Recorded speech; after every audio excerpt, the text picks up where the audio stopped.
Oke, sore Pak Rektor Togar kalau mau. dan bapak-bapak semuanya. Saya ingin sedikit aja memberikan sedikit pandangan dan mungkin untuk kita ajak diskusi untuk menanggapi beberapa pasal yang ada di PPPP. Supaya kita apakah nanti jangan sampai kita salah tafsir untuk kita punya pemahaman yang sama. Pertama adalah saya mau bahas tentang tadi yang Pak Budi sampaikan tentang PP 11 tentang sektor pertanian. Iya. Itu memang di dalam usulan kita ingin secara letelek mengatakan bahwa kewajiban fasilitasi pembangunan kebun masyarakat itu dikecualikan untuk perusahaan yang telah memperoleh perizinan berusaha sebelum tanggal 28 Februari 2007. Itu usulan GAPKI secara letelek. Tapi memang ternyata di dalam PP keluar itu tidak diakomodir. Tapi kita coba memahami kembali bagaimana bunyi di pasal 12. Di pasal 12 yang tadi Pak Budi sampaikan, ya, itu PP 26 ya, PP 26 pasal 12. Ya. Itu kan bunyinya mengatakan perusahaan perkebunan yang mendapat perizinan berusaha untuk budidaya yang seluruh atau sebagian lahannya berasal dari area penggunaan lain yang berada di luar HGU dan atau area yang berasal dari pelepasan kawasan hutan wajib memfasilitasi pembangunan kebun masyarakat sekitar seluas 20% dari lahan tersebut. Ya. Kata kuncinya satu adalah APL di luar HGU. Ya.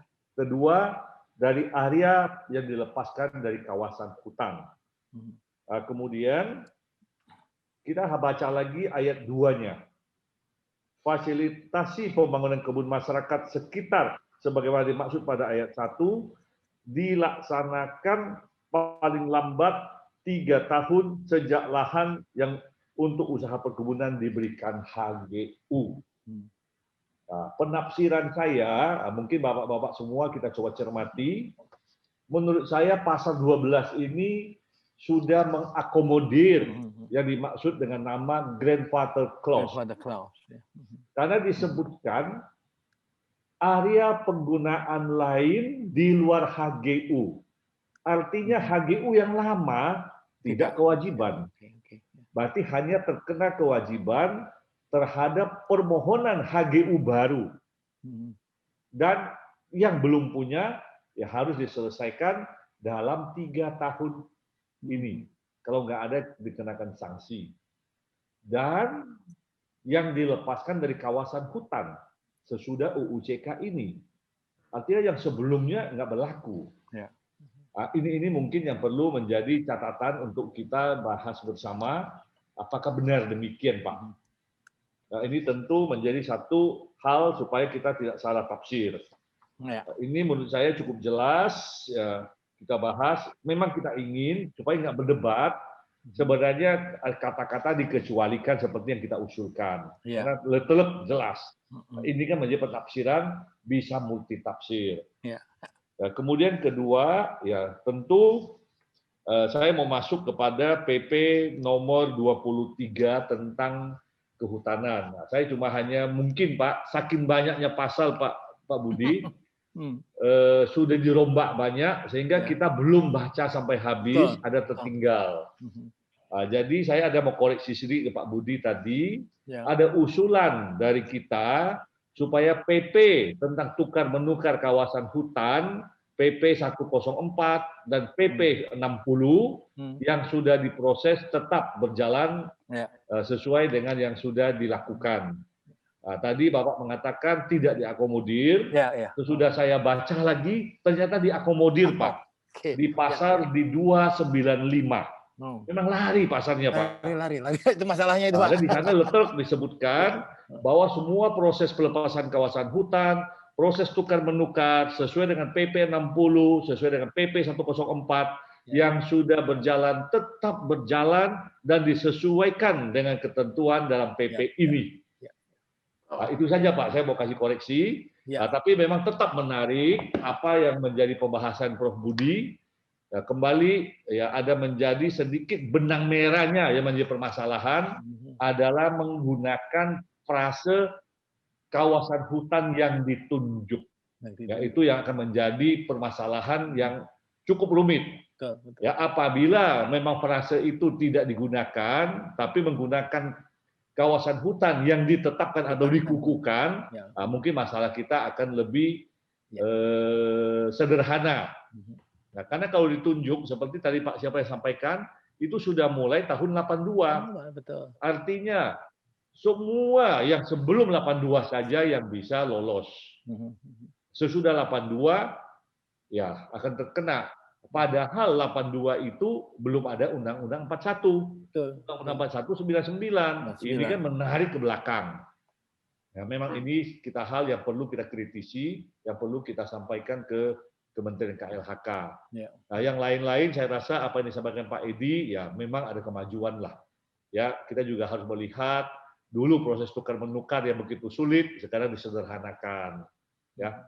Nah, memang denda khususnya untuk rakyat yang 5 hektar dan harus terus-menerus 5 tahun yang KTP lokal, ya gampang-gampang susah. Bagus tapi juga berat. Saya rasa itu Pak Togar. Makasih Pak. Terima kasih Pak Santo atas komentarnya.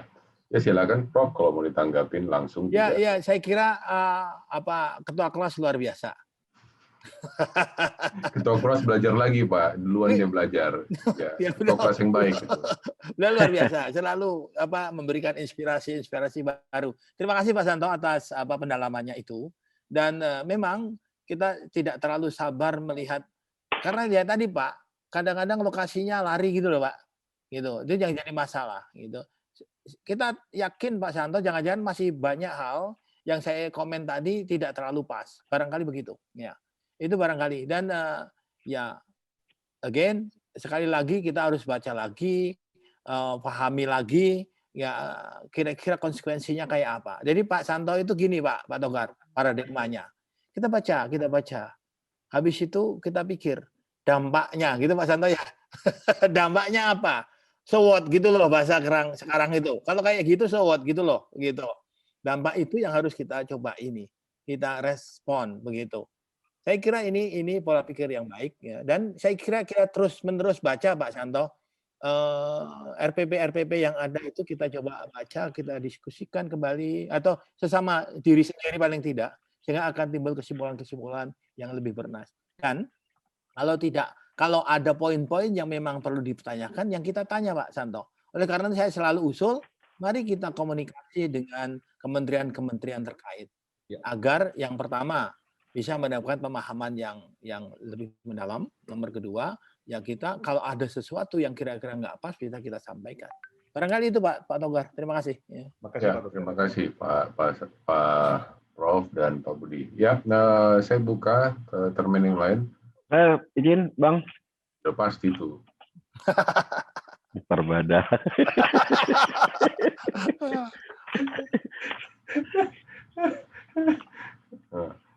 Halaman berapa tadi itu? Udah. Iya, udahlah. Halaman berapa? Iyanya. Bukan. Jadi,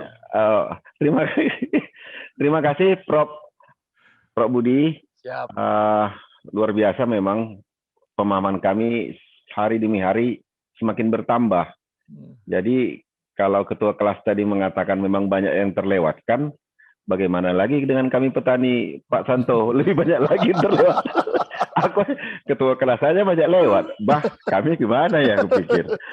Tapi pun demikian Bapak Ibu, semuanya yang ada di layar ini, kami petani sebenarnya mencoba untuk merenung. Makanya mungkin banyak yang terkejut ketika kami mengatakan terima kasih sudah ditandatangani PP. Ada satu hal yang mungkin yang tidak Bapak rasakan, bahwa kami ini udah capek Pak dipanggil-panggil polisi Pak. Di BAP setiap hari. Hari ini ada 3 orang teman kami sudah mungkin panggilan kelima. Lantas saya dibilang, Pak, apakah PP itu tidak menyetop perkara saya, Pak? Katanya gitu kan. Nah, sesungguhnya poin penting yang kami senang di sini, kalau kata Prof tadi, senyum sebentar jadilah. Kami tidak dipanggil-panggil lagi, dikriminalisasi ke depan. Itu aja, Pak. Nggak ada yang lain kok.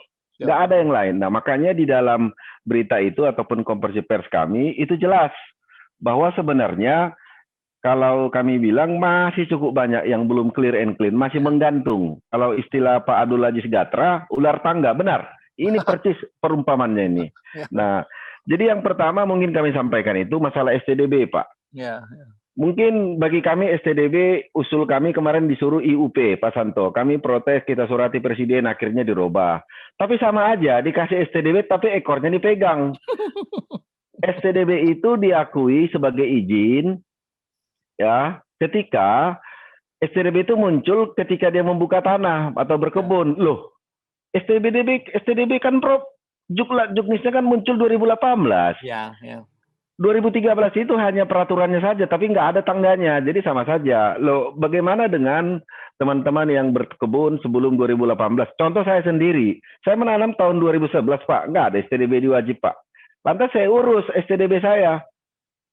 Rupanya tak dikasih, karena dalam kawasan hutan. Sama aja, kan nggak bisa juga. Kan gitu, Pak. Nah, itu yang saya sebut tadi, kami boleh senyum, paling tidak nggak dipanggil Pak Polisi lagi, nggak dikerja sama teman-teman LSM, itu aja kok, nggak ada yang lain. Yang kedua, masalah 20 tahun, dimain-mainkannya bahasa itu, Pak. Makanya kami nggak malu-malu mengajak Prof untuk Zoom bersama kami, memberi pemahaman, Pak Sadino dan juga Prof Sudarsono, Samuel, supaya kami tidak salah mengerti. Ternyata 20 tahun itu dibedakan, mengusahakan dengan menguasai. Lah sama saja, bahwa memang menguasain itu adalah berbeda dengan menanam. Sawit kita baru umur 4 tahun, menguasainya udah berapa tahun? Ya baru 4 tahun, Pak, nggak bisa. Ya ini hal-hal yang memang membuat kami susah. Dan paling ganasnya, yang tadi kata Prof tadi, 5 hektar harus tinggal di kebun, di hutan. Macam mana ceritanya ini saya pikir. Jadi ini semuanya, Pak, seperti ular tangga. Saya coba tanya kepada teman-teman petani, saya ambil sampel yang banyak masalah, Riau, Kalbar, sama Aceh. Saya tanya, bagaimana pendapat kalian? Apakah Bapak tinggal di kebun? Tidak. Ini saya ambil survei untuk daerah-daerah petani-petani dalam kawasan hutan. Ternyata, Prof, 98% petani yang dalam kawasan hutan itu, yang kurang dari 5 hektar tidak tinggal di kebun. Sama aja kan, Pak. Mereka nggak bisa meraih ini. Sama-sama aja. Itu yang saya sebut bahwa memang yang 5 hektar itu benar, kata Pak Santo, memberikan napas. Tetapi napas bagi teman-teman yang mau tinggal di hutan. Nah, itu yang saya sebut tadi, tidak ada untungnya bagi kami petani, Pak. Sangat kecil sekali kami bisa meraih itu. Nah, yang tadi juga selalu disampaikan Dr. Sadino, penunjukan itu bagaimana dengan hubungannya dengan penetapan. Nah, ternyata memang semua petani-petani yang kami survei tadi, 99% itu belum pada pengukuhan. Nah, kalau inilah ya kita ikuti pedoman, Pak. Pedoman daripada negara NKRI yang cukup besar ini. Apa kata dunia? Kan gitu, Pak ya. Oleh karena itu, kami dari Apkasindo ingin melakukan judicial review atau class action atau apapun namanya untuk mencari keadilan kepada kami petani, khususnya bahwa yang saya sebut 4 poin tadi tidak bisa kami gapai. Ya kami harus jujur, masing-masing petani itu ada yang petani di atas 50, ada yang di bawah 200, tapi kalau dikatakan lebih dari 200 nggak ada. Tapi yang 200 itu pun, itu biasanya anak beranak, saudara, friend, bro, itu biasanya bergabung gitu loh. Ini yang saya sebut, seakan-akan tuduhannya bahwa kami menguasai lebih daripada normal. Saya baru-baru ini, Prof, Bapak Ibu semua didemo oleh sekelompok orang, katanya Apkasindo itu melindungi petani dalam kawasan hutan. Setelah saya baca dan saya ditelepon sama Pak Muldoko, ada apa itu? Kenapa kamu didemo? Saya bilang, baca dulu Jenderal isinya, Pak Ero juga nelpon. Bahwa petani dalam kawasan hutan dilindungi Apkasindo, loh memang tugasnya Apkasindo menjaga petaninya, kenapa saya disalahkan? Rupanya belum dibaca. Artinya, sudah banyak muncul-muncul cara untuk menggombosi para pejuang-pejuang RPP ini dalam bentuk PP untuk dipersalahkan seakan-akan kita ataupun Gapki, Apkasindo seakan-akan membela petani tanpa syarat di dalam kawasan hutan. Itu yang saya sebut, Pak, mohon kita kompak selalu, boleh berbeda pendapat, boleh berbeda luas, tapi ke depan ini untuk sawit Indonesia. Kami dari Apkasindo siap untuk melakukan class action secara hukum, baik secara bersama-sama dengan Gapki maupun kami sendiri. Demikian, Pak. Terima kasih. Ya, terima kasih Pak Ketum atas dukungan dan atas rencananya yang bisa sudah diberitahu. Ada yang mau ditanggapi, Prof. Budi? Mute, Pak. Mute, Prof. Prof, masih di mute. Ya, Ya. terima kasih nih Pak Gulat atas responnya. Saya kira yang terpenting apa namanya semangat kita terus-menerus untuk membuat yang terbaik bagi sawit itu penting. Yang pertama, saya kira ya kita pelajari seperti yang Pak Ketua Kelas tadi contohkan, belajar lagi, cek lagi gitu Pak Gulat. Pasalnya ya. Nah, bahwasannya apakah kira-kira masih ular tangga seperti katakan Pak Aziz? Saya kira ya kita pelajari dulu, ya. Dan kalau ada yang kurang tahu atau tidak tahu, ya kita tanya kepada pemerintah gitu. Jadi komunikasi dengan pemerintah itu dalam waktu sebulan 2 bulan ini menurut saya penting banget untuk memahami itu, mendudukkan persoalan-persoalan yang itu. Nah, setelah terjadi sesuatu yang kira-kira tanda kutip merugikan atau proses ini kan tujuannya membuat lapangan kerja kan? Ya. Balik lagi pada tujuan UCK itu harus dipegang terus. Mengapa presentasi saya selalu pasang? Saya pasang. Saya tidak mau itu nggak ada, maka saya pasang. Dibaca atau nggak dibaca itu intinya itu. Konteksnya adalah semuanya tolong ditera dengan tujuan itu. Kalau ternyata tidak menunjang pencapaian tujuan itu, ya kita mohon tolong itu dikoreksi gitu loh. Ya, koreksinya kayak apa? Nah, tadi mau pakai apa namanya judicial review atau monggo itu. Tapi isu pentingnya, mari kita terus pelajari, terus kita komunikasikan. Kalau ada hal yang nggak pas, ya kita minta bagaimana solusinya. Kalau solusinya harus judicial review, ya kita lakukan itu. Barangkali itu, Pak Togar. Nah, terima kasih Pak Gulat. Ya. Terima kasih. Saya buka kesempatan lain mungkin para pelaku usaha yang bisa terkait dengan hasil dari PP ini, atau juga siapa ya, atau dari akademisi yang mungkin mengamati dan mengikuti proses-proses undang-undang UCK dan RPP-nya, silakan untuk bisa memberikan komentar atau minta komentarnya Tolen. Mana si Tolen? Masih Aris Tolen. Iya itu, sama di mana ini suaranya? Ngedrop dia, ngedrop. Tolen ngedrop. Jelek sinyalnya katanya. Bapak Ibu yang lain, Pak ini yang mungkin berhubungan langsung dengan persoalan ini, silakan. Bebas.